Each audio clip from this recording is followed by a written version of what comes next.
Hi guys. And welcome back to our channel, Gotta Go Orlando. Today we're heading down to Epcot for the Flower and Garden Festival. Yes everyone, this festival is coming soon at Epcot and we absolutely love this festival. Yeah, so we're going to talk about some of the stuff we love about the festival and why you should definitely go and visit it. Now there are so many amazing things to do at this festival. If you love seeing flowers, food, it's just absolutely an amazing festival. Concerts, just so much going on and we absolutely love it. It's so colourful, it's so bright, and one of our favourite things to do at Epcot is seeing festivals. Epcot has so many amazing festivals to go and visit, so if there is any festivals on whilst you're on your vacation, we definitely recommend you go and check them out.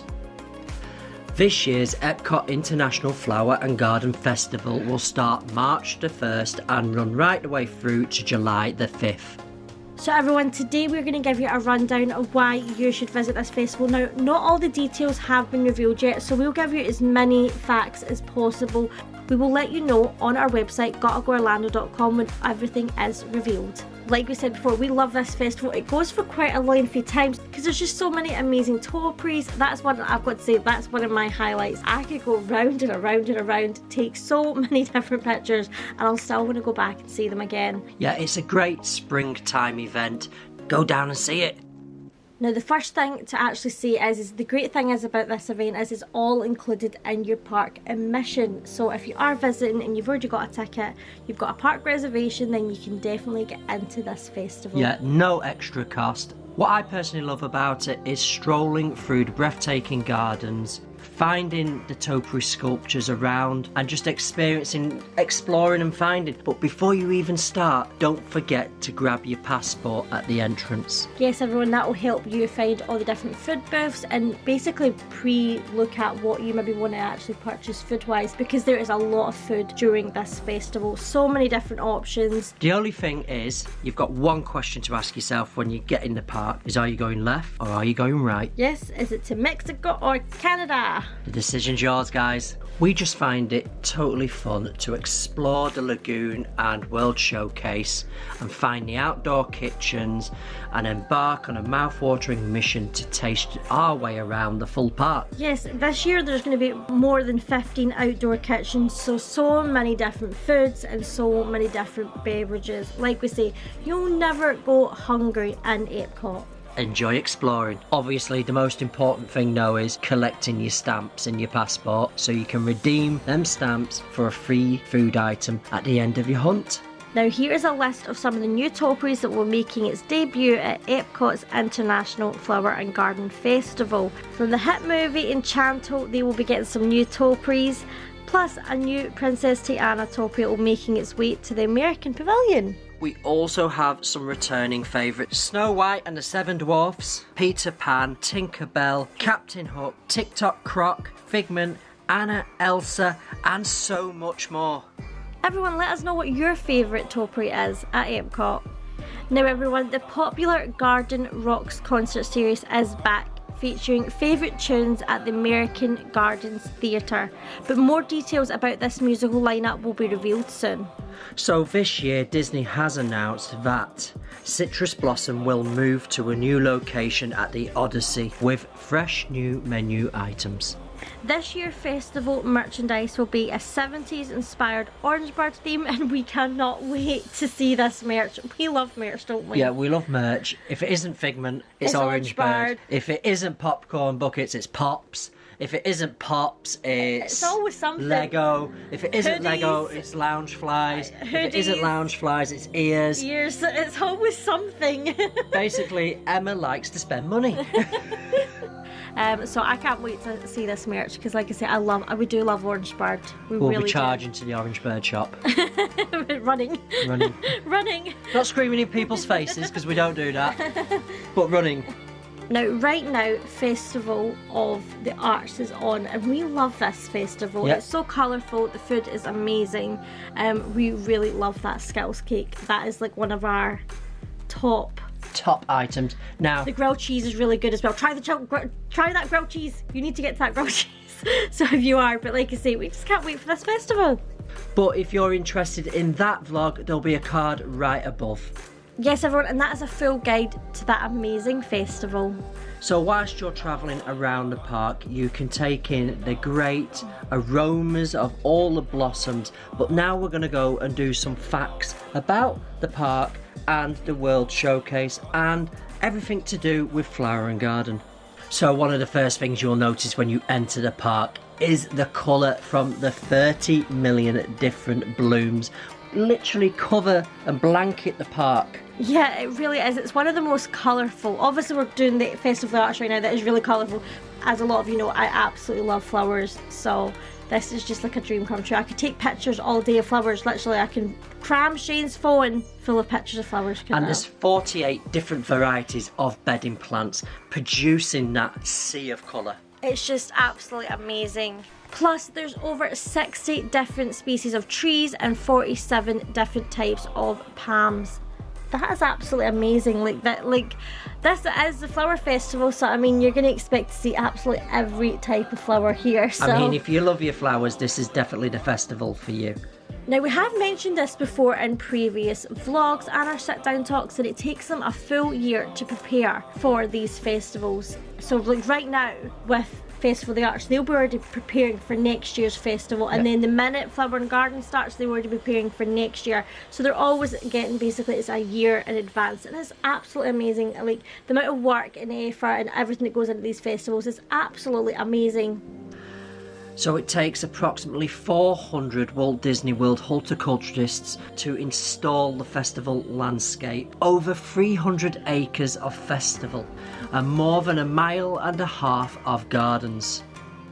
Now everyone, if you love your tea and you love the United Kingdom film, make sure you check that out. You've got the Twinings tea blends, and it's something awesome to go around and see all the different teas. Plus you can go into the gift shop and buy the teas as well. Not just that, some of the plants featured in the gardens are the same plants that they use within the Twinings tea. But remember everyone, if you love the tea, please do not take the plants. And don't chew the leaves.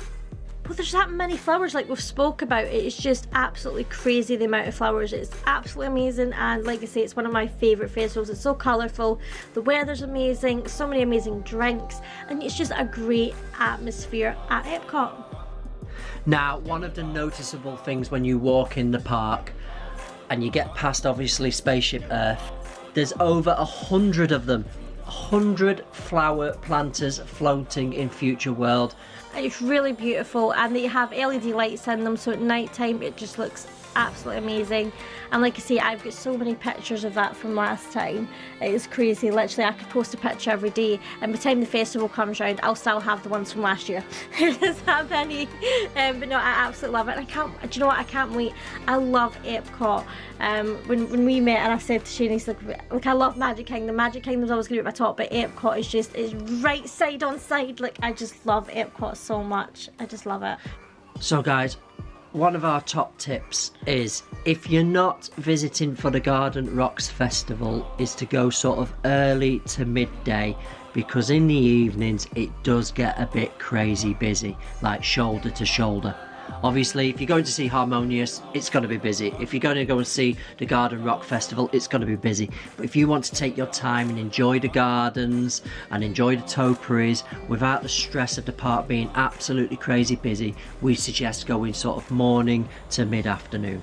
Now everyone, like Shane just said, if you are obviously going to be there all day, but you just want to do the topiaries maybe in the morning and stuff like that, I definitely say morning if you want loads of pictures without maybe crazy amount of people around you, because obviously the later on it gets, obviously it's going to get busier. But we've got so many amazing pictures of even like when it was sunsetting, with them using Beauty and the Beast like topiaries, and it's an amazing time.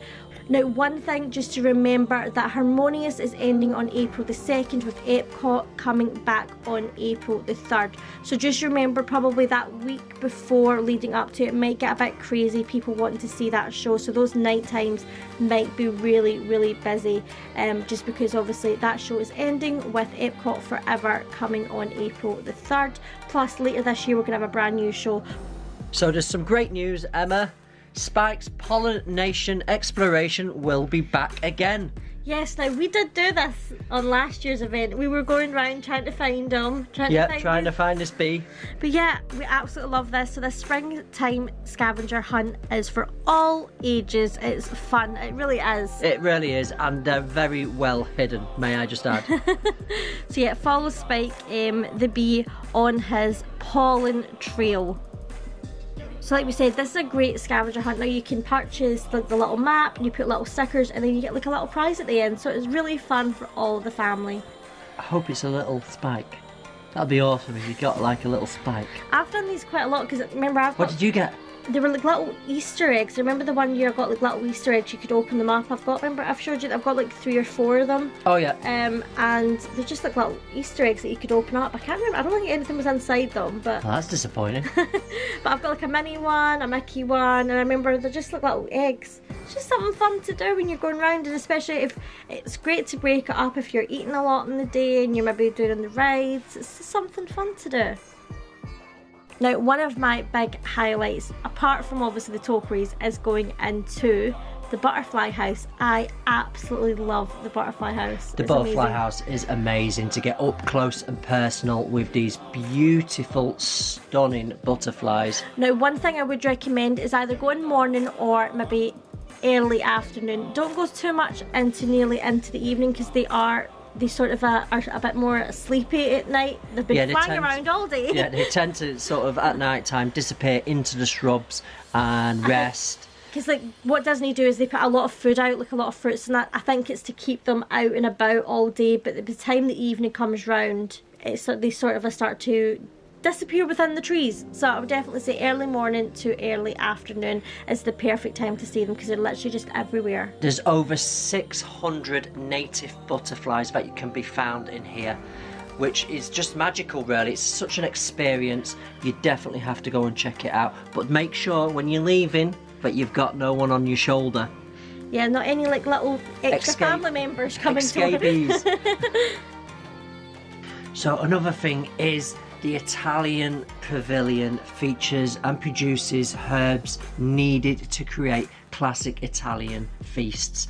Oh, it's just like living with the land, how they grow their own vegetables, they grow their own fruit. It's absolutely amazing, and I really truly love Epcot. Epcot is just such a magical place, and I love it. And if everyone thinks it's very 80s, well, it's very 80s. I love it. I love it. My vision for Epcot is if they just went and said, right, we're gonna do the classic 80s future. Just pick that as its thing. Oh, I love that. I love that. Carpeted walls. Like the future is one of the things that you will never keep up with, because literally today could be, I don't know, a brand new iPhone, but tomorrow it'll be, I don't know, out of date, and a new thing will be coming along. iPhone 19. But I think Epcot has changed a lot. I mean, we're going to be having a whole new middle section of Epcot. We're going to have World Celebration, we're going to have Journey to Water, Communal Hall. So much. We're going to have an entertainment space. It's just going to be great, and I just can't wait for Epcot to be finished. Dewalled. I feel like every park, when something opens, another thing's going to go down. That's what happens when you've got that many theme parks and so much to look after. But literally, I can't wait to see the walls down. I've not seen those walls down in so many years, so it's going to be great to have the walls down and be able to experience brand new experiences at Epcot. So the Flower and Garden Festival has been running since 1994. Yeah, the beginning year, 94. Flower and Garden Festival. And that was the year I was born. Yay! That's how I always remember. This is why I love this festival. I don't know why, because It's the Festival of Emma. Yeah, and it always starts within a couple of days of my birthday. Sometimes it has started on my birthday. Are you sure it's just not your festival? It feels like my festival. Every year I'm always like, oh, I wonder what day it's going to start. It has started on my birthday before, and I have been there on actual opening day, and it's been my birthday, and it's been absolutely amazing. So yeah, but it always runs. This event this year in 23 starts a few days before my birthday, but I don't care because I will be there on my birthday, so I'm so excited. So now obviously we're going to talk a little bit just about the pricing for the daily tickets. Obviously if you're an annual pass holder, depending on what your annual pass is and your block out dates and stuff, obviously this event's completely added into that pass. but now just pricing for individual tickets. So Epcot tickets cost between $114 and $179. But like I say, if you go online, you'll obviously maybe get your tickets slightly cheaper if you go through an agent or anything like that. And like I say, we're annual pass holders, so obviously we get this included. Just obviously maybe some of your APs might have some block out dates, and remember, after 2 p.m. you don't need any park reservation, and you just get to go in. But obviously if you want to go in before that, you do. Yep. And get some cocktails and just enjoy the evening. That's one of our favourite memories. It's a different park day, that's what I'd say. From Flower and Garden last year, yeah. It's like going to... It's not rushing. No, what I'd say, it's like going to like a city park, but with rides included. Yeah.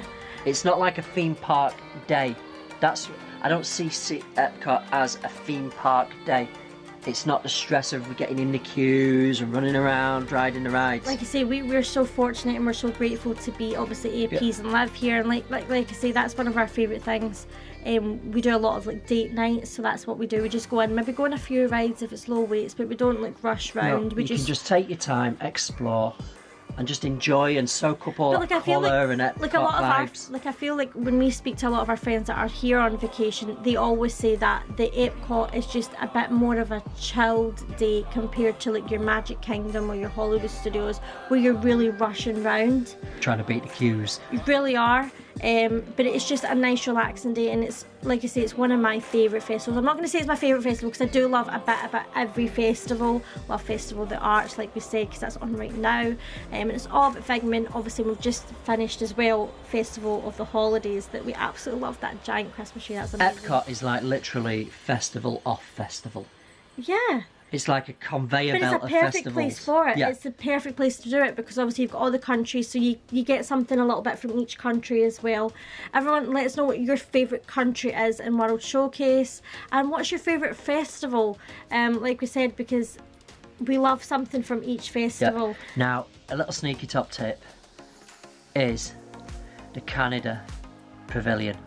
That is a great place to get a view over the lagoon for whatever show you're going to see, whether it's Harmonious or the new show in the future. If you're ever looking for us an Epcot, that's one of the places that we'll probably stand in, is upstairs, just in the Canadian Pavilion, because that's a great spot to watch. And like I say, it's going to be crazy, I think, coming up to April, just with obviously Harmonious leaving. A lot of people want to see it, and then obviously for Epcot Forever returning for like a limited time before the brand new show comes later on this year. But yeah, just love this festival. It's a must do if you're in Epcot, if you're even in the area. There's just so much to experience and so much to see and so much to do, and I really love the merch theme this year with Orange Bird. I think that is going to be absolutely amazing. So yeah, can't wait. Really, it's just awesome. Can't wait. Really can't wait. So guys, if you've enjoyed this vlog, please give us a big thumbs up and smash that subscribe, because it really does help the channel grow and really gives us the power to power on. So yeah, please do that. Everyone, check out our website, gottagoorlando.com, where we post on there so many times daily. We post all the latest news from inside the theme parks and outside the theme parks. Thank you so much for joining us today, and we hope to see you on our next guide or vlog. Yes, everyone. So it's TikTok. Gotta go. Gotta go Orlando. Don't forget, guys, check out these two videos right here.